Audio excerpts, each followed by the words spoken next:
Good morning students, Agarwal school की online classes में आपका स्वागत है। बात कर रहा था मैं पिछले वीडियो की, यहाँ हम संख्या पद्धति के बारे में बात कर रहे हैं। पिछले वीडियो में हम संख्या पद्धति का टॉपिक लिया था संख्या रेखा पर वास्तविक संख्याओं का निरूपण। वास्तविक संख्याओं का निरूपण हमने करने देखा कि एक संख्या रेखा पर वास्तविक संख्याओं को किस तरीके से प्रदर्शित किया जा सकता है, जिसमें मैंने उत्तरोत्तर आवर्धन प्रक्रम की बात की थी कि यदि संख्या 5.4 या 5.37 या ऐसी कुछ संख्याएं हैं जिनको मतलब मैं इनको किस तरीके से प्रदर्शित कर सकता हूं, तो मैंने संख्या रेखा पर एक स्केल बनाकर इनको प्रदर्शित करना बताया था।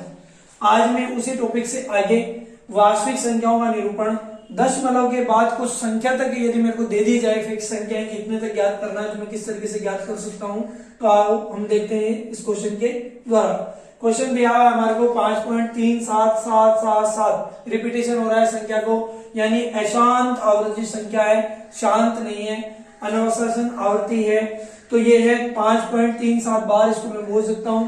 क्वेश्चन दिया हुआ है दशमलव की 5 संख्या तक, कितनी संख्या तक? 5 संख्या तक संख्या रेखा पर निरूपण करना है। तो हम देखते हैं इसको 5.37 बार को हम किस तरीके से प्रदर्शित कर सकते हैं। तो देखो हमने संख्या रेखा ली, संख्या रेखा पर हमने पहले ये बिंदु मेरे को स्टेप बाय स्टेप करना है। मेरे को सबसे पहले चलना है 5.3 के लिए, तो मैं बात कर रहा हूँ ये मेरे को मिलेगा 5 और 6 के बीच में।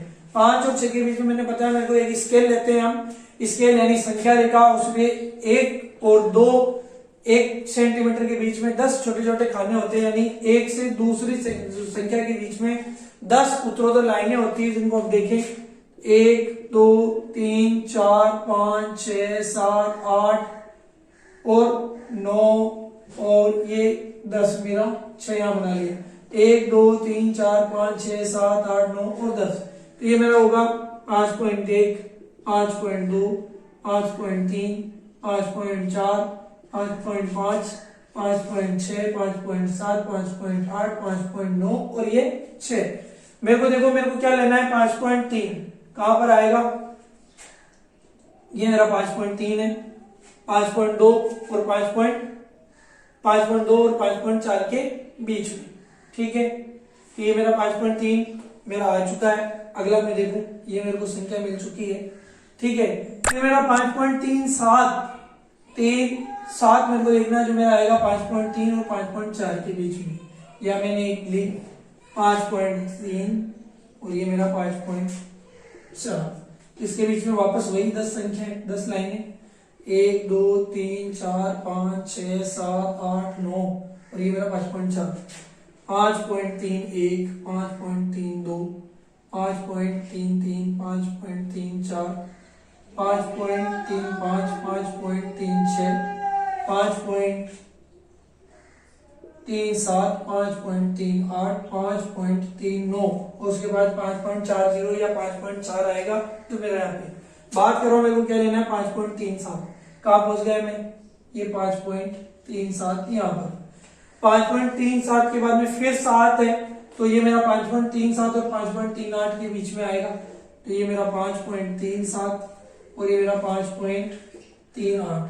वापस मेरी संख्याएं कितनी बार, 1 2 3 4 5 6 7 8 9 और ये मेरा 10, वही 5.371 372 373 374 375 376 377 378 और 379 और ये मेरा 5.8, ठीक है। 371 अगला आ गया, ठीक है। बात कर रहा हूं मैं 377 की, जो मेरा समथिंग यहाँ पे आएगा, उसके बाद वाला एक बार मैं और निकालूंगा। तो इस संख्याओं को मैं कहूंगा कि मैंने दशमलव की कितनी संख्याओं तक निकाला है, 5.37 बार तक निकाला है, उसे मैं संख्या रेखा पर 5 संख्याओं तक निरूपित करूंगा। इस तरीके से हम देखते हैं वास्तविक संख्याओं का संख्या रेखा पर निरूपण उत्तरोत्तर आवर्धन प्रक्रम, और उत्तरोत्तर आवर्धन प्रक्रम में भी 5 दशमलव या कुछ दशमलव स्थानों तक मुझे निकालने के लिए कहा जाए तो मैं किस तरीके से इसे निकालूंगा। बात कर रहा हूं इससे आगे, आज हम पढ़ने वाले हैं कि वास्तविक संख्या रेखाओं पर कुछ संक्रियाएं किस तरीके से ज्ञात की जा सकती है। वास्तविक संख्या रेखा पर कुछ संक्रियाएं लगाई जाए और हम देखते हैं वास्तविक वास्तविक संख्याओं पर संक्रियाएं। या हमने इससे पहले देखा था कुछ परिमेय संख्याओं पर हमने संक्रिया लगाई थी। उससे पहले वाले वीडियो में मैंने बताया कि यदि परिमेय संख्या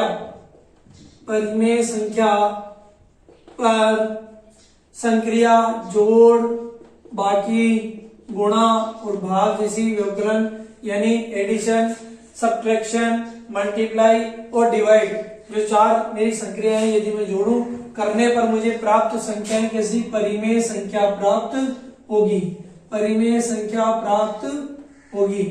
ये हमने पहले पढ़ा है। अब बात कर रहा हूं मैं केवल परिमेय संख्या की नहीं, क्योंकि वास्तविक संख्या के अंदर परिमेय संख्या भी आती है, अपरिमेय संख्या भी आती है, आदि संख्याओं के बारे में मुझे बात करनी है। तो वास्तविक संख्या रेखाओं पर संक्रियाएं हम देखनी है। तो हम देखते हैं हमारे को वास्तविक संख्या रेखा पर वही जो यानी जोड़ना, घटाना, गुणा करना और भाग करना जैसी संक्रियाएं हम देख रहे हैं वास्तविक संख्याओं पर। तो देखो एक क्वेश्चन लेते हैं एग्जाम्पल के तौर पर, उसको सॉल्व करने का प्रयास करते हैं। सवाल दिया है 2√3 प्लस 5 2√2 प्लस 5√3 और इसको √2 और -3√3 दिया है। साथ में दिया है जोड़ना है। क्या दिया है? जोड़ना है। इन वास्तविक संख्याओं को जोड़ना है। किस तरीके से मैं क्लियर करूं? देखो सबसे पहले तो जिसका आधार समान है उसे मैं पास में रख लूं। तो इस तरीके से जोड़ूंगा मैं इनको 2√2 प्लस √2 इस तरीके से, ठीक है। प्लस इस वाले को जोड़ लूं प्लस 5√3। बात कर लूं मैं इसको, क्वेश्चन तो मेरा सही है, हाँ। 5√3 -3√3, ये मैंने इनके आधार समान कर लिए।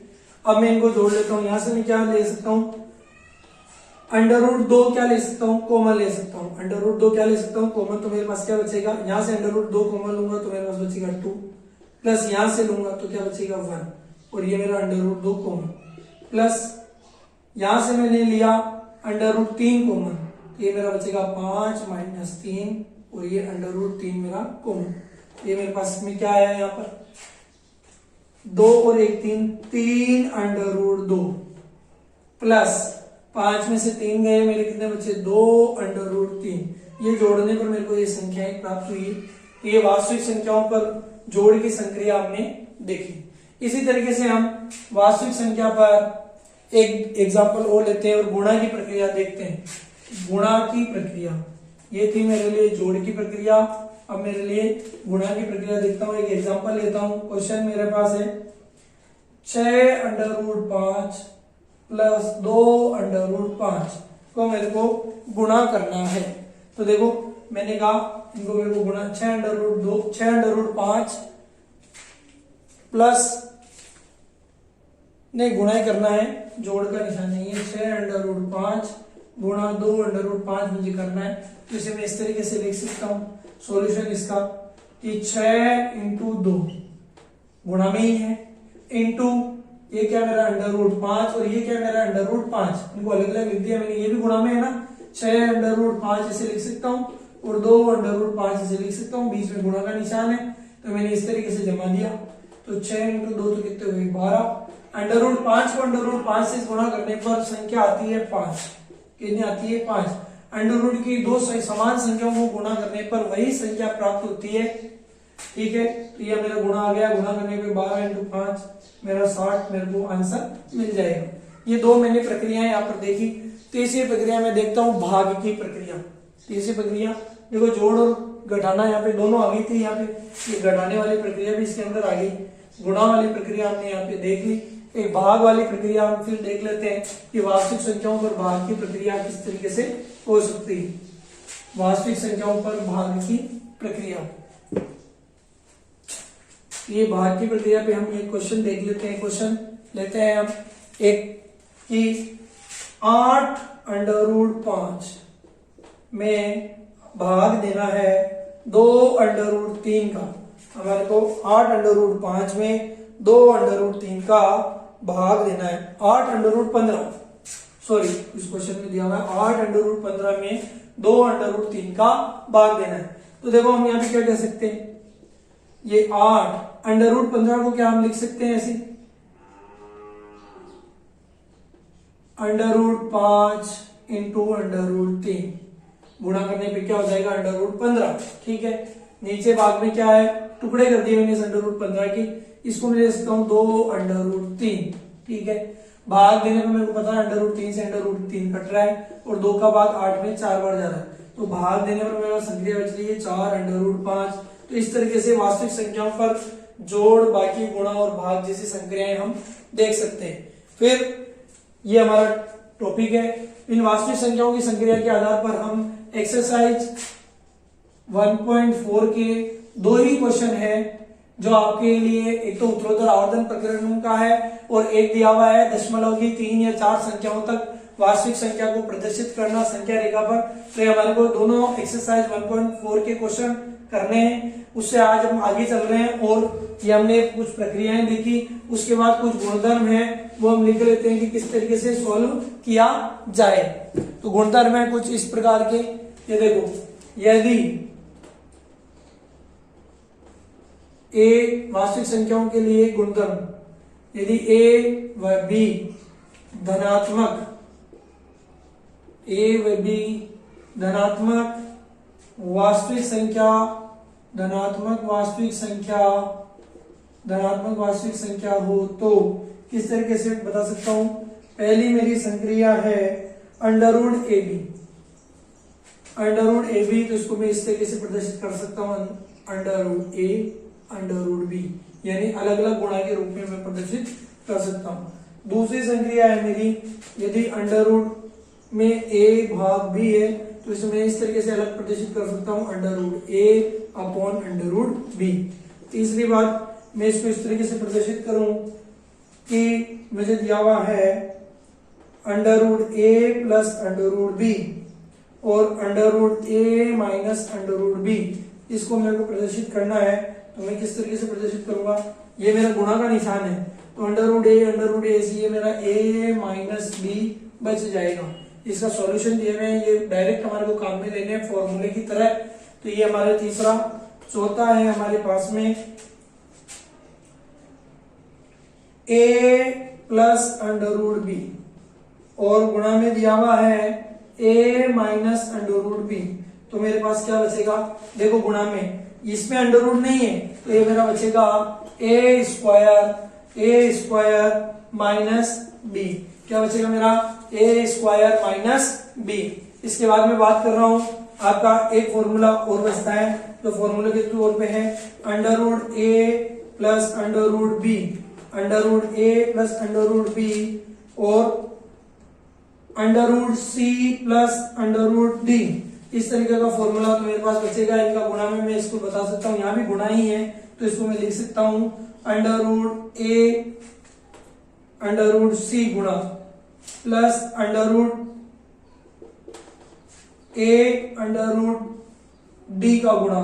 ठीक है, साथ ही इसको फिर गुणा होगा, ये खुल जाएगा तो मेरे पास बनेगा ये under root B C, under root B C plus under root B D, इस तरीके से हो सकता है। एक फॉर्मूला और है मेरा, जो लास्ट फॉर्मूला है कि under root A plus under root B का होल स्क्वायर। तो यहाँ देखते हैं पिछले कक्षाओं में सर्वसम्मिका पढ़ के आए हैं ए प्लस बी का होल स्क्वायर, जो कि होता है ए प्लस बी का होल स्क्वायर होता है A square plus 2ab plus B square. तो इस तरीके से इसका हो जाएगा आपका ए का स्क्वायर यानी अंडर रूट ए का स्क्वायर केवल ए बच जाएगा plus 2 under root A B plus B square यानी अंडर रूट बी का स्क्वायर मेरे पास आ जाएगा बी। ये इसके सॉल्यूशन है। इन फॉर्मूलों पर आधारित क्वेश्चन हम अगली क्लास में देखेंगे। आपको एक्सरसाइज 1.4 कंप्लीट करनी है 1.4 तक। Thank you students.